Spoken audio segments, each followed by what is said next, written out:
things from hidden treasures. Some of us might be going through many problems and asking if there is no one who sees. Today, we want to take you through the Word of God to show you that there is always someone watching over you. Stay tuned. Greetings to one and all in the matchless name of Jesus Christ. ஒவ்வொருவருக்கும் ஈடிணையற்ற இயேசு கிறிஸ்துவின் திருநாமத்தில் வாழ்த்துக்களை தெரிவிக்கிறோம். The message title for this day is The Watchful Eyes of God in Our Lives. மிகவும் விழிப்பாய் நம்முடைய வாழ்க்கையை கவனித்து பார்த்து கொண்டிருக்கும் கர்த்தருடைய கண்கள் என்பதுதான் இன்றைய தேவ செய்தியின் தலைப்பு. So I want to take you back to the walk of the children of Israel. ஆகவே இஸ்ரவேல் புத்திரருடைய வாழ்க்கை பாதையின் சஞ்சரிப்புகளை திரும்பி கொண்டு போக விரும்புகிறேன். When the Lord asked Moses to take them out of Egypt and give them a new land called Canaan. எகிப்திலிருந்து அவர்களை வெளியே அழைத்து கொண்டு போய் கானான் என்னும் புதிய தேசத்தை அவர்களுக்கு கொடுக்கும்படி மோசேயினிடத்திலே தேவன் தம்முடைய அழைப்பை வெளிப்படுத்திய போது, It normally takes 11 days for people from Egypt or people from Israel to come to Egypt. எகிப்திலிருந்து இல்லாவிட்டால் இஸ்ரவேலிலிருந்து ஜனங்கள் எகிப்துக்கு வர வேண்டுமானால் பொதுவாக 11 நாட்களில் வந்துவிட முடியும். That's what it took for the brothers of Joseph to come from Israel to Egypt to buy food. இஸ்ரவேல் தேசத்தில் இருந்து எகிப்திலே தானியம் கொள்ளும்படி வந்த யோசேப்பின் சகோதரர்களுக்கு 11 நாட்கள் தான் பயண காலம் தேவைப்பட்டது.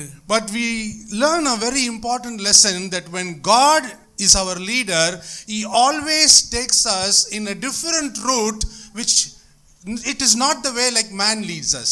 எப்பொழுதுமே தேவன் நம்மை நடத்தும் போது மனிதன் நம்மை நடத்துகிற பிரகாரமாக இல்லாமல் முற்றிலும் வித்தியாசமான ஒரு சுற்றுவழி பாதையில் தேவன் நம்மை கொண்டு செல்வதை நீங்கள் கருத்தில் கொள்ளும்படி விரும்புகிறேன். None of the people who followed Moses or Moses would have thought that God would divide the Red Sea for them to take them to the wilderness.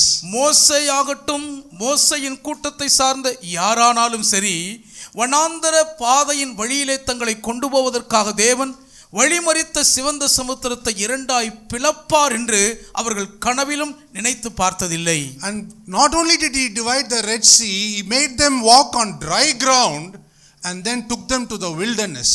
சிவந்த சமுத்திரத்தை இரண்டாய் பிளந்தது மட்டுமல்ல, காய்ந்த வெட்டாந்தரையில் நடப்பது போல அதை கடந்து வனாந்தரத்தில் அவர்களை வழி நடக்க பண்ணினார். He took them to the wilderness knowing that there will not be any food or vegetation there.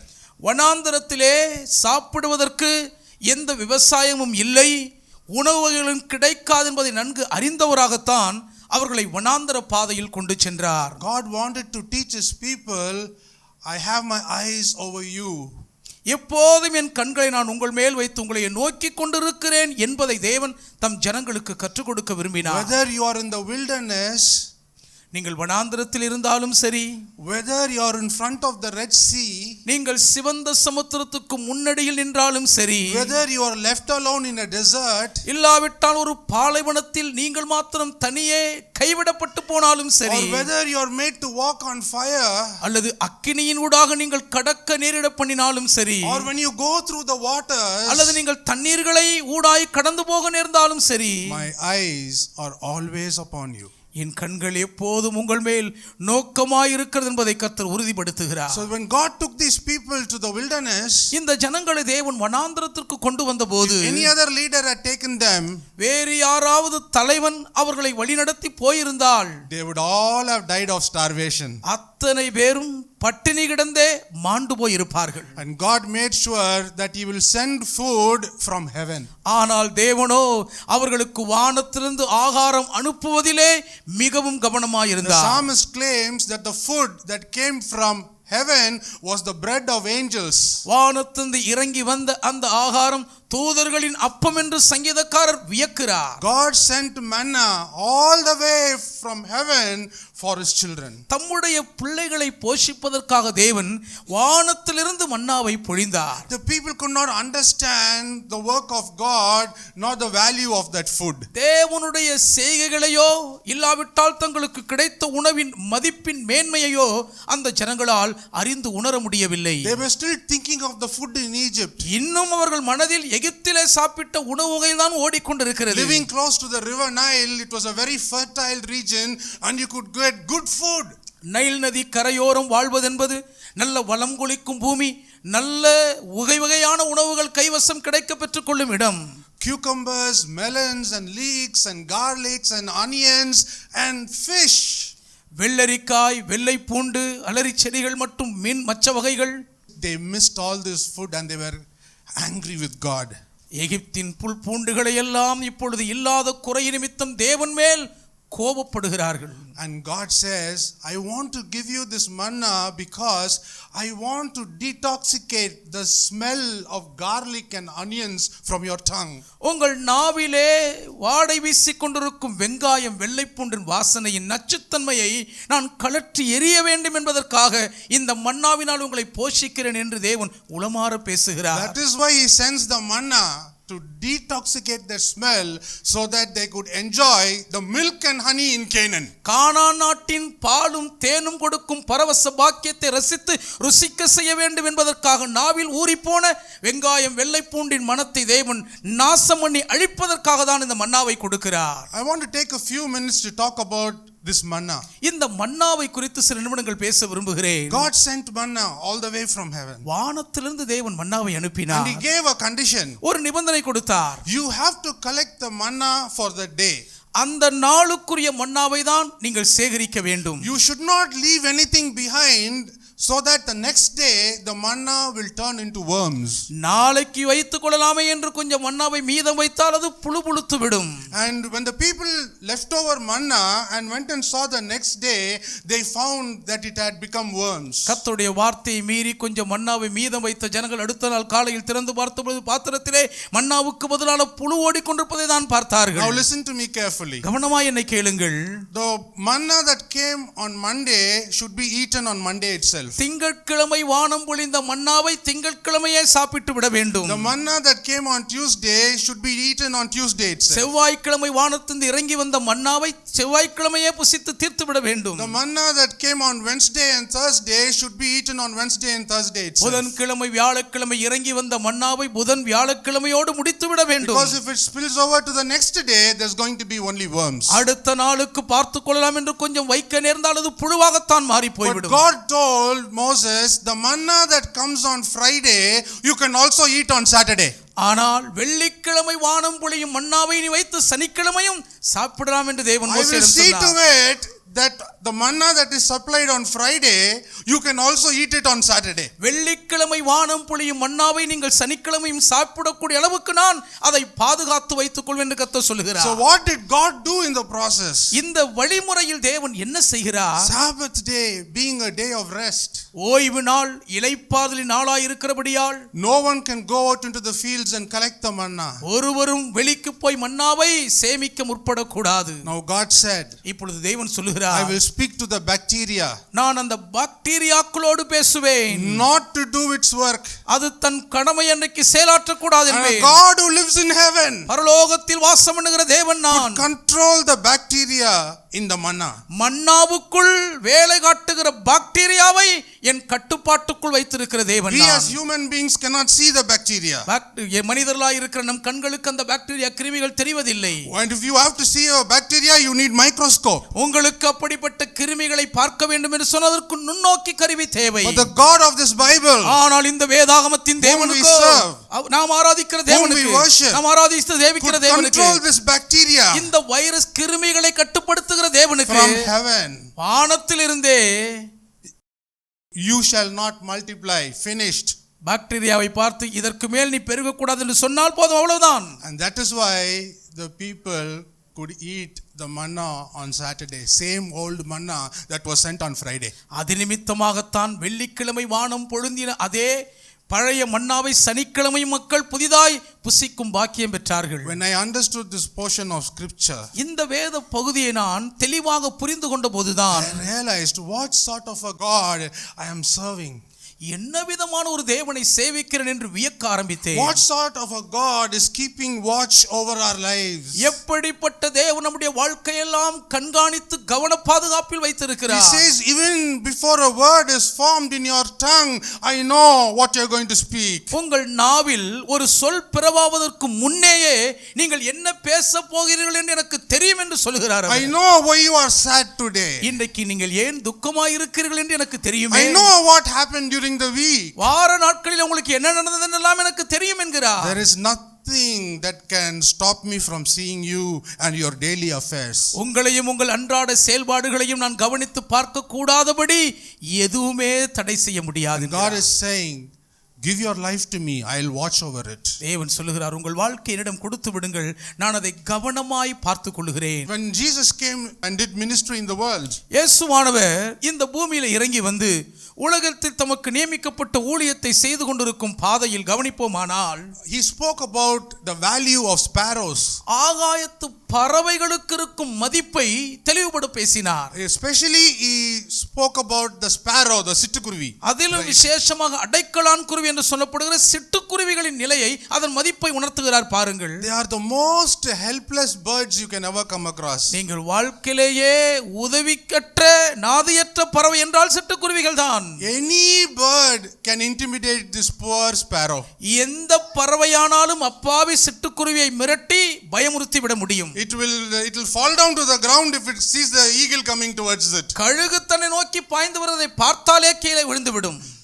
Absolutely, it has not have anything to protect itself. தன்னைத்தானே பாதுகாத்துக் கொள்ள எவ்விதமான எதிர்த்து சக்தியும் இல்லாத ஒரு பறவை. And not only that, God says it does not have any value. Very cheap you can buy that. அது மட்டுமல்ல, அதற்கு மதிப்பே கிடையாது, மலிவாய் வாங்கி விடலாம் என்று சொல்கிறார். In the book of Leviticus, God taught the people about the offerings.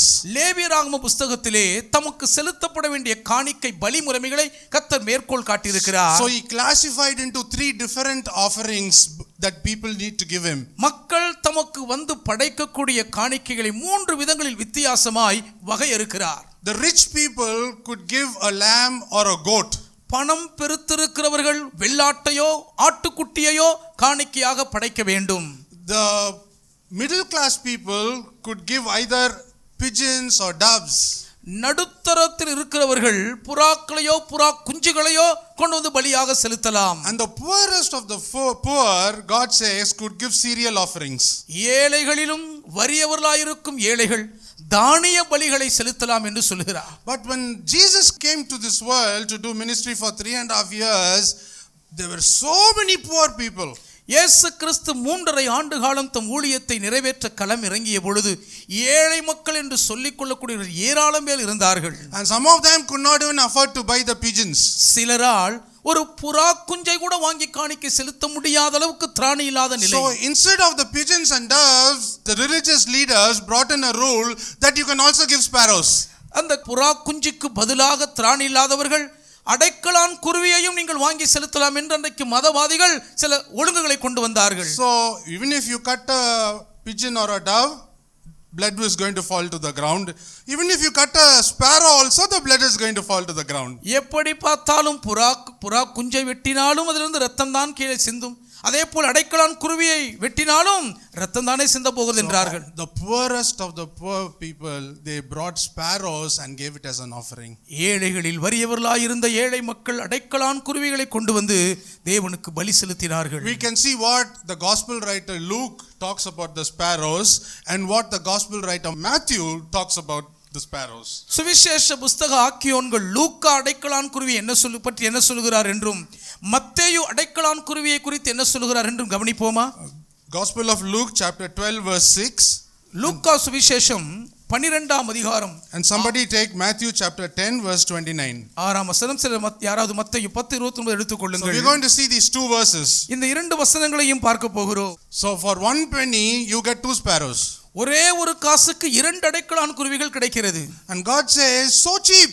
அவ்வளவு மலிவு என்று தேவன் சொல்லுகிறார். But this sparrow also without my knowledge will not fall to the ground. இவ்வளவு மலிவாயிருக்கிற சிட்டுக்குருவியும் என் உத்தரவில்லாமல் தரையில் விழாது என்று தேவன் சொல்கிறார். I am watching over the affairs of your life. உங்கள் வாழ்க்கையின் காரியங்களை நான் கவனித்து பார்த்து கொண்டிருக்கிறேன். Not even a sparrow will fall to the ground.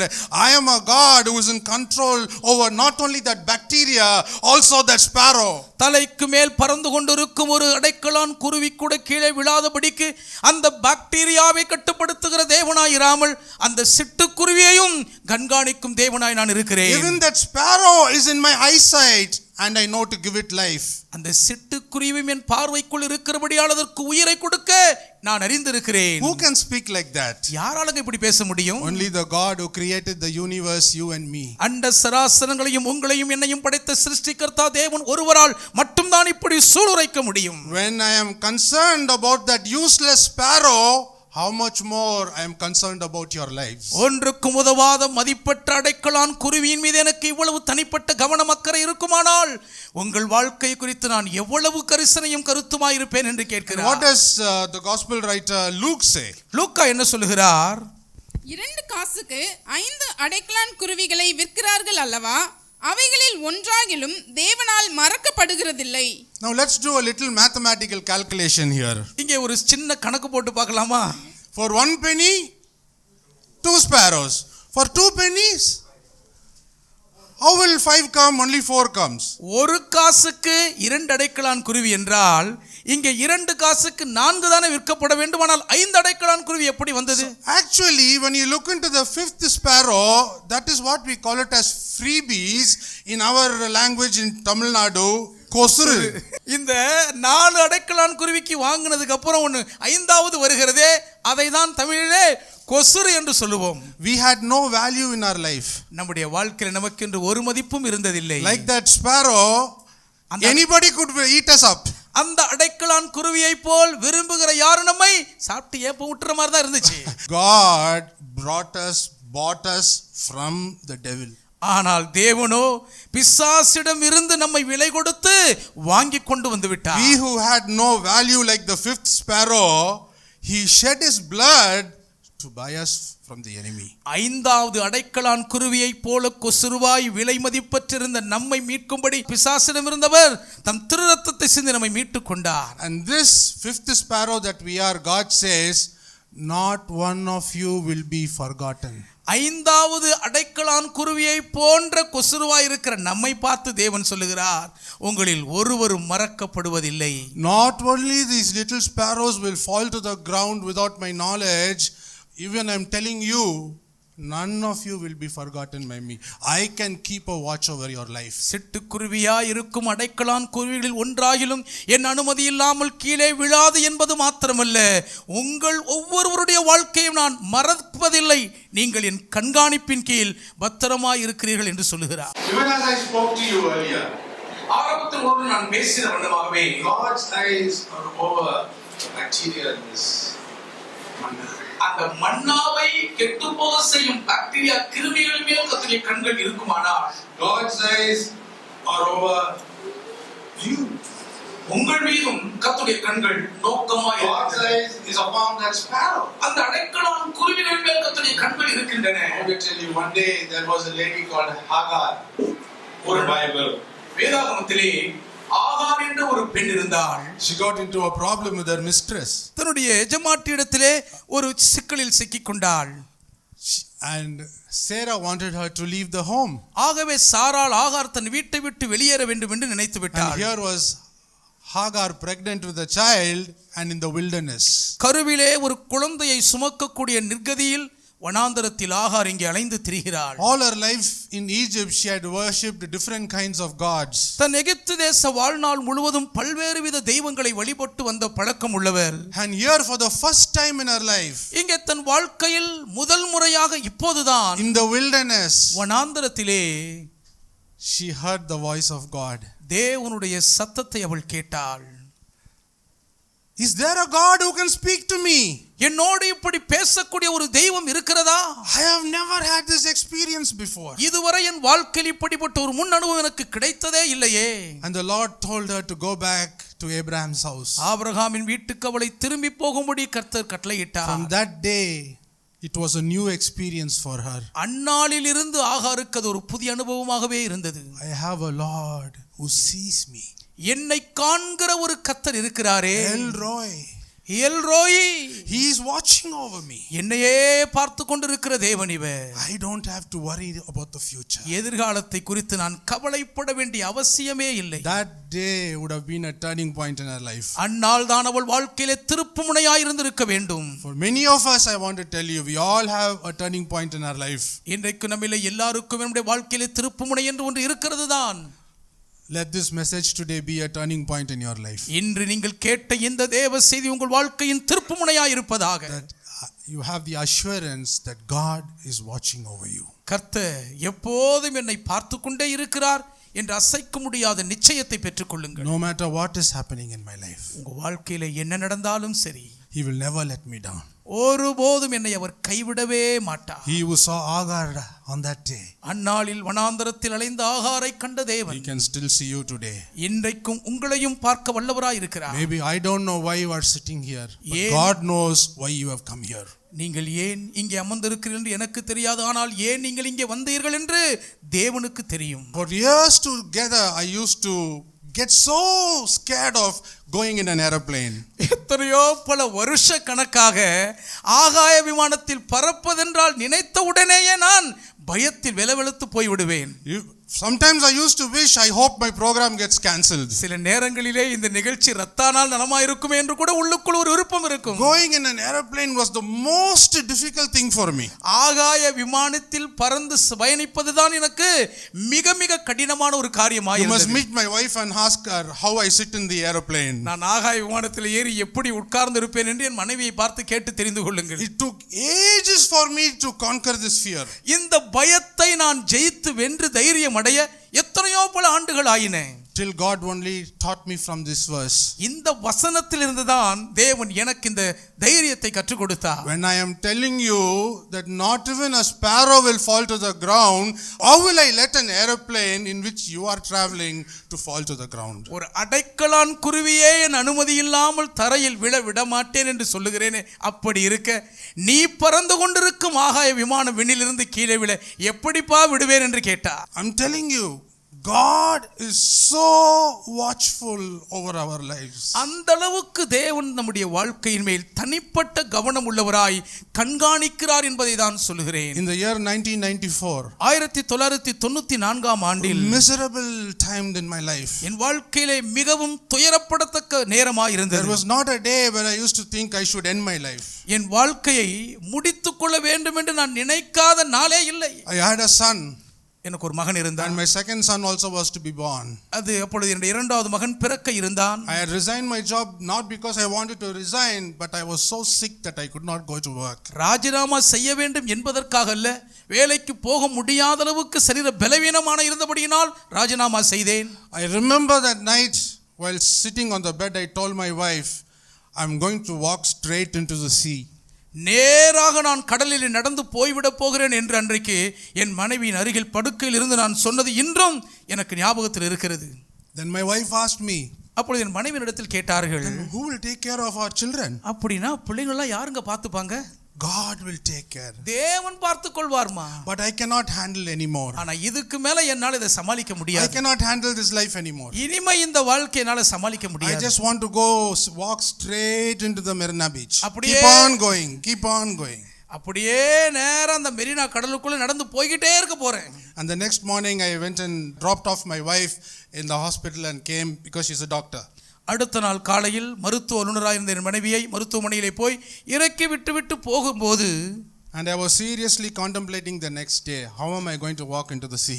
எப்படி கடலுக்குள்ள நடந்து போக போறோம்னா உண்மையாகவே கருத்தோடு சிந்தித்துக் கொண்டிருந்தேன். And I was making up my mind. என் மனதிலே ஒரு முடிவெடுத்து விட்டேன். And in the evening when my wife came back, சாயங்காலம் என் மனைவி திரும்பி வந்தபோது I was still in that same frame of mind. இன்னும் அதே மனநிலையில் தான் இருக்கிறேன். Maybe today there are some of you sitting like that. ஒருவேளை இன்றும் உங்களில் சிலர் அப்படிப்பட்ட எண்ணத்தோடு இங்கே உட்கார்ந்து இருக்க கூடும். But I want to tell you that God is watching you. தேவன் உங்களை பார்த்து கொண்டே இருக்கிறார் என்று உங்களுக்கு சொல்லுகிறேன். I want to tell you that God is listening to all what you are speaking. நீங்கள் பேசுகிற எல்லா வார்த்தைகளையும் தேவன் கவனமாய் செவி கொடுத்து கேட்டுக்கொண்டே இருக்கிறார் என்று சொல்லுவேன். I want to tell you that God is not only watching and listening, he even knows what you are thinking in your mind. தேவன் உங்களை கவனமாய் பார்த்து நீங்கள் சொல்லுகிறதை கேட்டுக்கொண்டிருக்கிறது மாத்திரமில்லாமல் உங்கள் மனதில் நீங்கள் நினைத்துக் கொண்டிருக்கிற எல்லா சிந்தனைகளையும் அவர் அறிந்திருக்கிறார் என்று சொல்லுவேன். On that evening at 7:45, அன்று மாலை 7:45 மணி அளவில் 5 doors away from where we lived, நாங்கள் இருந்த இடத்திலிருந்து ஒரு 5 வீட்டுக்கு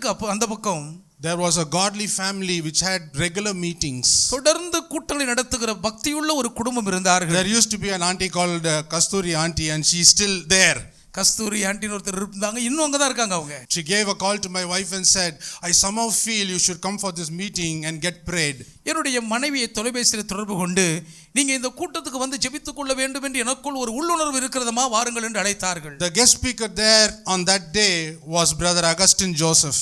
அந்நாளிலே சகோதரர் அகஸ்டின் ஜோசப் அவர்கள் சிறப்பு பேச்சாளராய் வந்திருந்த பிரசங்கியார். And this auntie was so kind to us that she let us first upstairs to go and get prayed by Augustine Joseph. அங்கே வந்த அகஸ்டின் ஜோசப் ஊழியத்திலே முதலாவது நாங்கள் போய் மேலே ஜெபித்துக் கொள்ள அந்த ஆண்டி அவர்கள் தயவு செய்தார்கள். So when we went and knelt down for prayer, ஜெபத்திற்காக நாங்கள் போய் முழங்கால் படியிட்ட உடனே, we were just baby Christians at that time. அப்பொழுதுதான் நாங்கள் குழந்தை கிறிஸ்தவர்களாய் இருக்கிறோம். And this man of God began to prophesy. இந்த தேவ மனுஷன் தீர்க்கதரிசனம் சொல்ல ஆரம்பித்தார். He said, Jesus, come, and we tried to see where Jesus is, we could not see. இயேசுவே வாங்க வாங்கன்னு அவர் கூப்பிடுகிறார். நாங்க கண்ணை திறந்து பார்க்கிறோம், இயேசு எங்கன்னு எங்க கண்ணுக்கு தெரியல. Then he said, my son, பின்பு அவர் சொல்ல ஆரம்பித்தார், என் மகனே, what did you speak to your wife last night sitting in the bed? நேற்று இரவு படுக்கையில் உட்கார்ந்து கொண்டு உன் மனைவியிடம் என்ன பேசினாய்? That was the turning point in my life. அதுதான் என் வாழ்க்கையின் திருப்பு முனையாய் அமைந்தது. God knows everything in detail till what I even spoke last night. நேற்று இரவு நான் பேசின வார்த்தை உட்பட எல்லா விவரங்களையும் தேவன் துல்லியமாய் கணக்கில் வைத்திருக்கிறாரே. Don't you know, my son, that I have chosen you while you were in your mother's womb to do my work? என் மகனே, உன் தாயின் வயிற்றில் நீ இருக்கும் போதே என் திருப்படியை செய்ய வேண்டும் என்று உன்னை நான் தெரிந்து கொண்டது நீ அறியாயோ என்று கேட்டார். I was struggling in 1994. 1994 ஆண்டில் போராடி கொண்டிருந்தேன். After the prayer, ஜெபத்திற்கு பின்பு Augustine Joseph got up. Augustine Joseph எழுந்தார்கள். He hugged me and said, you know what's the plan God has for you? என்னை கட்டி அணைத்துக் கொண்டு, மகனே, உன்னை குறித்து தேவன் வைத்திருக்கிற திட்டம் என்னன்னு உங்களுக்கு தெரியுமா? Write it down. You are going to be a globetrotter. எழுதிக் கொள்ளுங்கள், உலகளாவிய பயணக்காலியாய் இருக்க போகிறீர்கள். Here I am struggling, wanting to finish my life, and God is speaking through his man telling me, you are going to be a globetrotter.